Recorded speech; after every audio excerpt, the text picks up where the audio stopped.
சேலம் மாவட்ட அனைத்து தொழிற்சங்க நிர்வாகிகள் கூட்டம் இன்று நடைபெற்றது. டாஸ்மாக் நிர்வாகத்தை சார்பில் இப்போ அனைத்து மாவட்டங்களிலும் காலி பாட்டில்களை அதாவது மதுபான காலி பாட்டில்களை திரும்ப பெற்றுக்கொண்டு அதற்குரிய தொகை கொடுத்து காலி பாட்டில் வாங்கணும்னு சொல்கிறாங்க. இந்த பணியை டாஸ்மாக் பணியாளரை எங்களை ஈடுபடுத்துகிறாங்க. டாஸ்மாக் பணியாளரை ஈடுபடுத்தக்கூடாது, வேற ஆட்களை நியமிக்கணும், இல்லைன்னா ஒப்பந்தம் எடுத்தீங்கன்னா தனியார் ஆளை நியமிச்சு அவங்களே சேகரம் பண்ணிக்கிறது தான் என்னுடைய மெயின் கோரிக்கை. ஏன்னா எங்களுக்கு ஏற்கனவே இப்போ எண்ட் டு எண்ட் சேல்ஸ் திட்டம், பிஓஎஸ் மின்னணு பரிவர்த்தனை உள்ளத பல பிரச்சனைகளால வேலைப்பளு அதிகம் இருக்குது. அதே மாதிரி எங்களை பொறுத்த வரைக்கும் கடுமையான மன உளைச்சலுக்கு இருக்கிறோம்.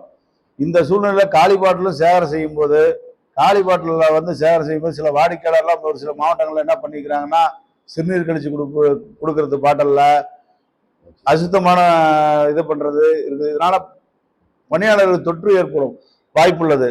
ஏன்னா பணியாளர்களை பொறுத்த வரைக்கும் 22 ஆண்டு காலமா நாங்க தற்காலிக பணி தொகுப்பூதிய பணின்னே இருக்கிறோம். நீதிமன்ற உத்தரவுப்படி இந்த காலி பாட்டில திரும்ப பெறும் திட்டத்தை அமல்படுத்தக்கூடிய நிர்வாகம் இதே நீதிமன்றங்கள் டாஸ்மாக் பணியாளர்களுக்கு பணி நிரந்தர ஊதிய உயர்வு கொடுக்கணும்னு சொல்லும் போது கொள்கை முடிவுன்னு கைவிரிக்கிறாங்க. நாங்க டாஸ்மாக் நிர்வாகத்தை கேட்டுக்கிறதெல்லாம் என்னன்னா, விற்பனைக்குன்னு எங்களை எடுக்கப்பட்ட எங்களை காலி பாட்டில் வாங்கறதுக்காக பயன்படுத்த வேண்டாம், அதுக்குன்னு தனியா ஒரு ஆட்களை நியமித்தோ இல்ல ஒப்பந்தாரம் மூலமும் சேகரம் செய்து கொள்ளுங்க அப்படிங்கிறது தான் நாங்க சொல்றோம். அதனையும் மீறி இந்த திட்டத்தை அமல்படுத்த நினைத்தால் சேலம் மாவட்டத்தில் கடும் போராட்டம் நடத்தலான்னு முடிவு செஞ்சிருக்கிறோம். அதற்கு முன்னோட்டமாக வருகிற 19ஆம் தேதி சேலம் மாவட்ட மண்டல மேலாளர் அலுவலகம் முன்பாக, சந்தியூர்ல மண்டல மாவட்ட மேலாளர் அலுவலகம் முன்பாக ஒரு ஆர்ப்பாட்டம் அனைத்து தொழிற்சங்கம் சார்பாக நடத்த இருக்கிறோம். அந்த ஆர்ப்பாட்டத்திற்கு பிறகு அடுத்த கட்ட நடவடிக்கை என்ன என்பதை அனைத்து சங்கங்களுடன் கலந்து பேசி அறிவிப்போம்.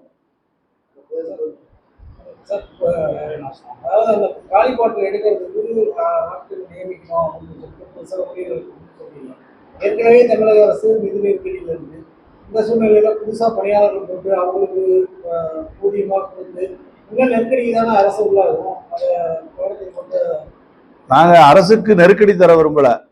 எங்களுக்கு இப்போ நாங்களே கடையில் விற்பனையும் பண்ணிக்கிட்டு நாங்கள் இப்போ பிஓஎஸ் மின்னணு பரிவர்த்தனை பண்ணிக்கிட்டு அதுக்கு ஆட்கள் பற்றாக்குறைக்கிறாங்க. நாங்களே காலி பாட்டிலை வாங்கி அதை சேகரம் பண்ணி எங்களால் சேமிக்க முடியாது. அது இல்லாமல் பொதுவான அடிப்படை என்னன்னா, எந்த கடையிலுமே காலி பாட்டில் எடுக்கிறதுக்கு இடம் கிடையாது.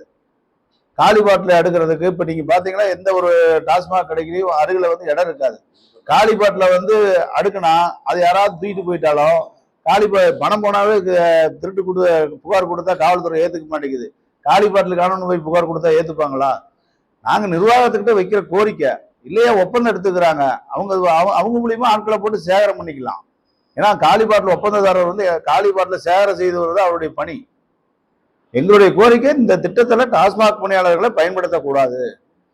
படித்த பட்டதாரிகள் எங்களுக்கு ஒரு மரியாதை கொடுத்து எங்களை காலி பாட்டில் சேகரம் பண்ண வேணாம் அப்படிங்கிறத எங்களுடைய கோரிக்கை. எங்களுடைய கோரிக்கை அனைத்து சங்கமும் கலந்து பேசி முடிவெடுத்து சொல்றோம். ஏற்கனவே எங்களுடைய கோரிக்கை தொடர்பாக காலி பாட்டில் சேகரம் பண்றது நிர்வாகத்தில் அமைக்கப்பட்ட குழுவோட எங்களுடைய கோரிக்கைகளை கொடுத்துருக்கிறோம். அந்த குழுவும் பரிந்துரை பண்றேன்னு சொல்லியிருக்கிறாங்க. அதனையும் மீறி பண்ணும்பொழுது எங்களுடைய நடவடிக்கைகள் அனைத்து சங்கங்களும் கலந்து பேசி அறிவிப்போம்.